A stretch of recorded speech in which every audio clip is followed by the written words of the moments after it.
ہمارا نہیں ہے۔ آپ اپنے گھروں سے نکلے ہیں، پوری رات جاگے ہیں، بھوکے ہیں، پیاسے ہیں اور یہاں موجود ہیں۔ آپ کے ہاتھ میں ہے اپنے پروگرام کو کامیاب کرنا یا اپنے پروگرام کو ناکام کرنا۔ جمعیت علماء ہند اس کا نام نہیں ہے جو اسٹیج پر بیٹھے ہوئے ہیں۔ جمعیت علماء ہند آپ ہیں، ہمارے ورکر ہیں۔ آپ ہمارے ساتھ ہیں تو ہماری آواز میں طاقت ہے، اور اگر آپ کا ساتھ نہیں ہوگا کچھ بھی نہیں بچے گا۔ میرا دل اس وقت کتنا بڑا ہے میں آپ سے بتلا نہیں سکتا۔ اللہ کا احسان ہے، اس کا کرم ہے، اور آپ حضرات کی عنایت ہے۔ ایک آواز پر آپ سب کے سب کھڑے ہو گئے اور یہاں آ کر بیٹھ گئے۔ ہمارے قائد نے ہم کو بلایا ہے۔ میرے دوستو، جمعیت علماء ہند کوئی مقصد نہیں ہے، 4 چیزیں ہیں: اخلاص، استقامت، اللہ کے رسول صلی اللہ علیہ وسلم سے تعلق، محبت، اتباع رسول اور خدمت خلق۔ یہی 4 چیزیں ہمارے اکابر کی دین ہیں۔ ہمارے اکابر نے اسی پر عمل کیا۔ اور ایک بات اور عرض کر دوں، ہمارے جنرل سیکریٹری ہیں حضرت مولانا مفتی معصوم ثاقب صاحب دامت برکاتہم، وہ ابھی کہہ رہے تھے، میں آپ سے عرض کرنا چاہتا ہوں، ہندوستان کا دستور آپ نے بنایا، ہندوستان کا دستور جمعیت علماء ہند نے بنایا، ہندوستان کا قانون جمعیت علماء ہند نے بنایا۔ ہماری ذمہ داری ہے کہ ہم اس قانون کی پاسداری کریں، اس قانون کی حفاظت کریں۔ جمعیت علماء ہند نے کبھی قانون کو اپنے ہاتھ میں نہیں لیا ہے، نہ لینے کی کوشش کی ہے۔ جمعیت علماء ہند جلوس نہیں نکالتی، جمعیت علماء ہند ہنگامے نہیں کرتی۔ میں آپ سے عرض کروں، آپ دیکھیے، میں گیا تھا ایک مرتبہ کرناٹک میں ایک شہر ہے بیلگام میں، وہاں کے علماء نے ایک مجلس بلائی۔ مجھ کو اسٹیج پر بٹھانے کے بعد یہ کہا، ہم تم سے آزادی سے پہلے کی خدمات نہیں سننا چاہتے، آزادی کے بعد تم نے کیا کیا ہے وہ بتاؤ۔ میں نے کہا، میں آزادی کے بعد کی خدمات بھی نہیں بتانا چاہتا ہوں، میں اپنے قائد صدر جمعیت علماء ہند، جانشین شیخ الاسلام، صدر المدرسین دارالعلوم دیوبند، امیر الہند حضرت مولانا سید ارشد مدنی دامت برکاتہم نے آنے کے بعد کیا خدمات انجام دی ہیں، میں صرف اس پر بولوں گا۔ میرے دوستو، آپ ساتھ ہیں تو ہماری آواز میں طاقت ہے، آپ نہیں ہیں تو کوئی طاقت رہے گی؟ میرے بھائیوں، میں آپ کا بہت احسان مند ہوں، ہم سب لوگ احسان مند ہیں۔ جمعیت علماء ہند کی قیادت احسان مند ہے، جمعیت علماء ہند کے صدر محترم احسان مند ہے۔ میں 1-2 باتیں آپ سے عرض کروں، وقت نہیں ہے، نہیں تو میں تفصیل سے آپ کو بتلاتا۔ ابھی آپ نے پچھلے دنوں سنا ہوگا، آسام کے سلسلے میں جمعیت علماء ہند اور جمعیت علماء ہند کی قیادت قانونی لڑائی لڑتی ہے، قانون کو اپنے ہاتھ میں نہیں لیتی، اس بات کو یاد رکھیں۔ سن 51 سے جنگ شروع ہوئی، شیخ الاسلام حضرت مولانا، بھائی یہاں باتیں مت کرو، ہٹاؤ یہاں سے۔ شیخ الاسلام حضرت مولانا سید حسین احمد مدنی نور اللہ مرقدہ، مجاہد ملت حضرت مولانا حفظ الرحمن رحمت اللہ علیہ، فدائے ملت حضرت مولانا سید اسعد مدنی نور اللہ مرقدہ، انہوں نے 52 میں جنگ شروع کی تھی آسام کی۔ آسام کے بارے میں ہم نہیں جانتے کیا حالات ہیں۔ آسام کا مسئلہ یہ ہے، اس بات کو ذہن میں رکھیں کہ تقریباً 45 لاکھ کتنے 45 لاکھ کتنے 45 لاکھ مسلمانوں کی شہریت کا مسئلہ تھا۔ اگر وہ ہندوستانی شہری بنتے ہیں تو ان کا مکان ان کی جائیداد ان کی جتنی بینک بیلنس ہے وہ ان کا، اور اگر خدا نہ خواستہ یہ فیصلہ ہو جاتا ہے کہ وہ ہندوستانی شہری نہیں ہیں، ادھر سپریم کورٹ فیصلہ کرتا اور اسی لمحے ان کی ہر جائیداد کی مالک گورنمنٹ آف انڈیا ہو جاتی، کچھ نہیں بچتا، ان کو ایک ورک پرمٹ دیا جاتا۔ قائد ملت صدر جمعیت علماء ہند حضرت مولانا سید اسعد مدنی اور ان کی قیادت میں جمعیت علماء آسام اور جمعیت علماء آسام کے کارکنان، مولانا عبد الرشید جمعیت علماء آسام کے جنرل سیکریٹری ہیں، وہ بیٹھے ہوئے ہیں یہاں، جمعیت علماء آسام کے صدر مولانا مشتاق انفر اور ان کے ساتھیوں نے 13 سال کتنی ہیئرنگ ہوئی؟ 53 ہیئرنگ۔ کہاں؟ سپریم کورٹ آف انڈیا میں، جہاں وکیل سانس لینے کا بھی پیسہ لیتا ہے۔ بڑے بڑے وکیل کپل سبل، سلمان خورشید، اندرا جے سنگھ اور اس طرح کے وکیل 53 50 اور 53 ہیئرنگ 11 سال۔ سن 2000 مولانا عبد الرشید کب شروع ہوا تھا؟ 2000، ارے بولو نا،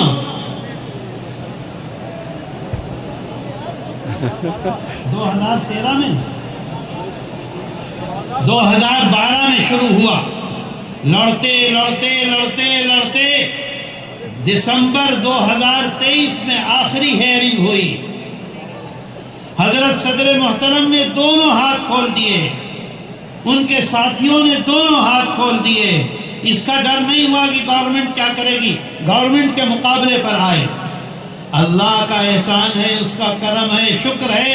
آپ نے سنا 2 ہفتہ پہلے سپریم کورٹ آف انڈیا نے قانون کی پاسداری کی، قانون کی حفاظت کی۔ آج ہمارا اجلاس آئین ہند کنونشن ہے، ہندوستان کے دستور، ہندوستان کا سنویدھان اور ہندوستان کے آئین کی حفاظت کرتے ہوئے فیصلہ آپ کے حق میں دیا۔ آپ کے حق میں دیا۔ نتیجہ کیا ہوا؟ 45 لاکھ آدمیوں کی زندگی بچ گئی۔ آپ سوچئے، ایک لمحے کے لیے ایک آدمی کے دل سے اگر دعا نکلے گی تو آپ کے لیے اللہ کتنی آسانیاں پیدا کرے گا۔ میرے دوستو، کہاں تک سناؤں، وقت نہیں ہے۔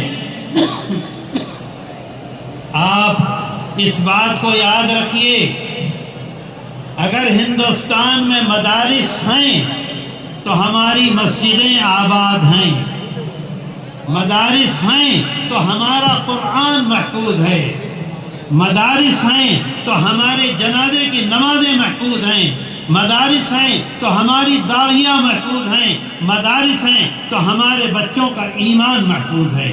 اگر مدارس ختم ہو جائیں گے کچھ باقی رہے گا؟ بولو، 100 سال کے بعد کوئی مسئلہ بتلائے گا؟ عصر کی نماز میں 4، مغرب میں 3، عشاء میں 4، کوئی 100 سال کے بعد بتلانے والا ہوگا؟ میرے دوستو، اللہ کا شکر، اس کا احسان، آپ کھڑے ہوئے، آپ کی قیادت کھڑی ہوئی، آپ کی جماعت کھڑی ہوئی۔ آپ مجھ سے زیادہ ملک کے حالات جانتے ہیں۔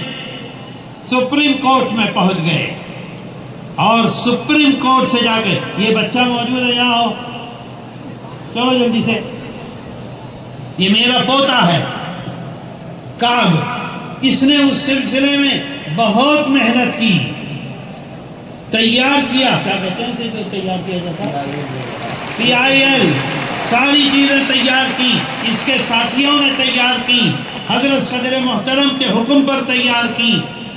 جسٹس سہیل احمد صدیقی، ابھی وہ ہمارے وکیل صاحب آنے والے ہیں، فضل ایوبی صاحب، یہ سب نے مل کر سپریم کورٹ ہمیں پورا اختیار دیتا ہے. اے بھائی اے وہ کہاں ہے دستور، وہ تجویز؟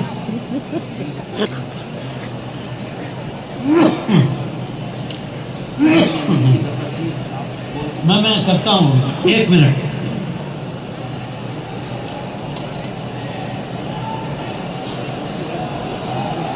نہیں یہ نہیں،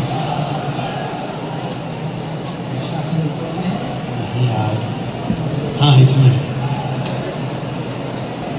دیکھو بھائی، اگر حضرت صدر محترم تشریف لے آئے درمیان میں تو پھر آپ آمد تیمم برخاست، پھر میں نہیں بول سکتا ان کے سامنے. اور میں نے ان سے عرض کرایا تھا ان کے خادم سے کہ جی جب تک میں تقریر کر رہا ہوں جب تک آپ تشریف نہ لاویں. اب ممکن ہے آ جائیں. مولانا فضل الرحمان نے بھی کہا ہے بھائی 10:30 بجے آئیے گا. کیا ہوا، آ رہے ہیں کیا؟ اچھا جلدی سنا دوں.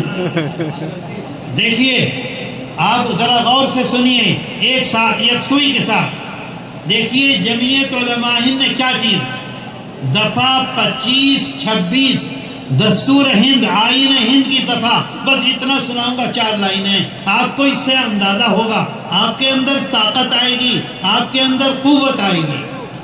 دفعہ 25 26. اے بھائی بات مت کرو بھائی، سامنے بیٹھ کے بات کرو گے تو کام نہیں چلے گا. آئین ہند کی دفعہ 25، جہاں ایک طرف ملک میں مذہبی آزادی کی بات کرتی ہے، مذہبی آزادی، غور سے سنیے. دوسری طرف دفعہ 30، ملک کی ہر اقلیت کو مذہب اور زبان کی بنیاد پر نہ صرف اپنے تعلیمی ادارے بنانے کا اختیار دیتی ہے بلکہ بغیر حکومت کے مداخلت کے اس کے نظم و انتظام کی بھی ان کو یعنی ہم کو آزادی دیتی ہے. سمجھ رہے ہیں بات کو؟ آگے دیکھیے، یاد رہے کہ مذکورہ دفعات آئین ہند کی پارٹ نمبر 3 کو اس دن جب فیصلہ دیا ہے سپریم کورٹ نے، تو سپریم کورٹ نے یہ کہا ہے کہ یہ دستور کی روح ہے. میرے دوستو، ہمارے اندر جب روح ہے تو ہم زندہ ہیں. روح ختم ہو جائے گی، زندہ رہیں گے؟ تو دستور کی یہ روح ہے پارٹ 3، یہ رہے گا تو دستور رہے گا، یہ نہیں رہے گا تو ختم ہو جائے گا. پارٹ 3 میں کیا وضاحت موجود ہے؟ دفعہ 25 نمبر 1، امن عامہ، اخلاق عامہ، صحت عامہ اور اس حصے کی دیگر توضیحات کے تابع تمام اشخاص کو آزادی ضمیر اور آزادی سے مذہب قبول کرنے اور اس کی پیروی اور اس کے تبلیغ کرنے کا مساوی حق ہے. آج آپ اس یقین کے ساتھ جائیں کہ دستور آپ کی حفاظت کر رہا ہے اور کرتا رہے گا جب تک دستور کی حفاظت رہے گی. آج جمعیت علماء ہند کی قیادت نے آسام کے سلسلے میں آپ کو بلایا، بتاؤ. مدارس کے سلسلے میں آپ کو آواز دی، بلڈوزر کے سلسلے میں آپ کو آواز دی. ہلدوانی میں اتنا ظلم ہوا، کبھی آواز کو آواز دی، کبھی دی.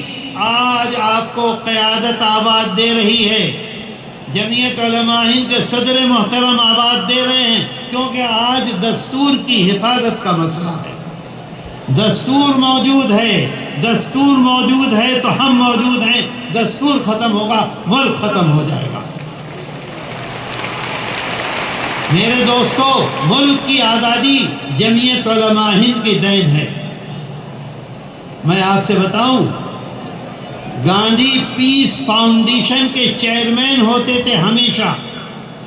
میرے والد حضرت شیخ الاسلام نور اللہ مرقدہ کے ساتھ 2 سال نینی جیل میں رہے تھے. ان کا نام تھا ڈاکٹر وشمبر ناتھ پانڈے. ساری دنیا میں تاریخ عالم پر ان کی آخری بات تصور کی جاتی تھی۔ تاریخ عالم، ساری دنیا کی تاریخ، وہ یہ لکھتے ہیں کہ ہندوستان کی آزادی کی تاریخ جمعیت علماء ہند اور ان کے اکابر کے تذکرے کے بغیر مکمل نہیں ہو سکتی۔ آج ذمہ داری آپ کی ہے کہ آپ دستور کی حفاظت کے لیے نکلیں، آئیں، اور جب آپ کو آواز دی جائے آپ میدان میں موجود رہیں۔ بولو بولو بولو۔ حضرت صدر محترم جو کام کر رہے ہیں، اپنے زمانے میں کتنے مسلمان بچوں کو پھانسی پر لٹکنے والے تھے، ان کو آزادی دلائی کہ نہیں دلائی؟ بولو۔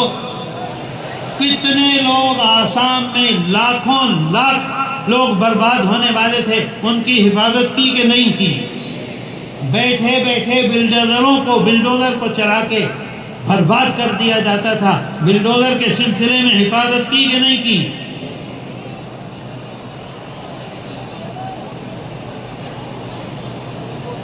اور اس وقت مدارس کے سلسلے میں مدارس کی حفاظت کے لیے سامنے آئے کہ نہیں آئے؟ اگر آپ کی طاقت ہے تو وہ کھڑے رہیں گے، آپ کی طاقت ساتھ نہیں ہے تو ایک آدمی کی طاقت کوئی طاقت ہے؟ بولو۔ آج یہ ہے اوقاف کا مسئلہ، وہ کتابچہ موجود ہے، ذرا ایک کتابچہ دیجئے۔ کتابچہ کہاں ہے؟ ایک کتاب لاؤ نا اردو کی۔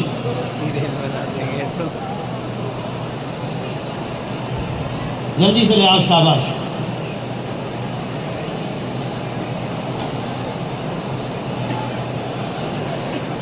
دیکھیے، ارے اردو کی ہندی کی لحاظ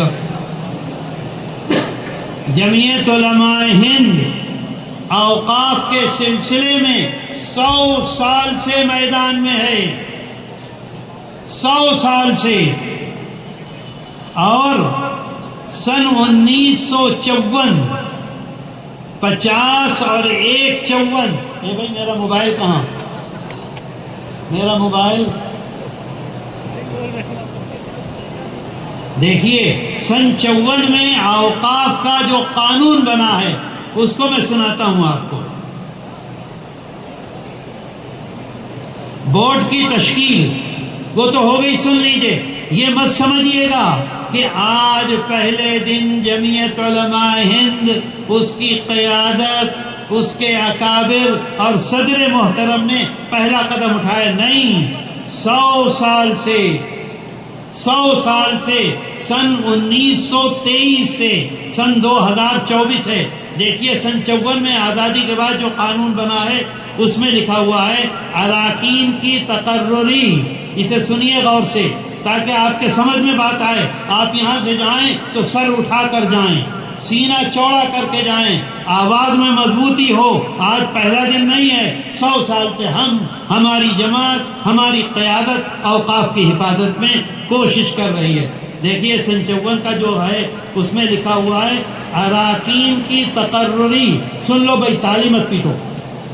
بورڈ کے اراکین کی تقرری ریاستی حکومت کی، ریاست کا مطلب government of India, government of India کی طرف سے سرکاری گزٹ میں نوٹیفیکیشن کے ذریعے درج ذیل اقسام کے افراد میں سے کسی ایک یا زیادہ سے کی جائے گی۔ سمجھ گئے بات کو؟ بات سمجھے میری کہ نہیں؟ کون کون لوگ ہوں گے؟ یہ کہتا ہے الف، پارلیمنٹ کے اراکین، اسمبلی کے اراکین۔ آگے کہتا ہے ایسے افراد، ایسے لوگ جو قانون کی معلومات رکھتے ہوں، ایسے لوگ جو قانون کی معلومات رکھتے ہوں۔ یہ قانون کہہ رہا ہے وفد کا سن 54 کا، اور ایسی تنظیموں کی نمائندگی کرتے ہوں جیسے جمعیت علماء ہند۔ اچھا جی، اب حضرت تشریف لے آئے، فی امان اللہ۔ صدر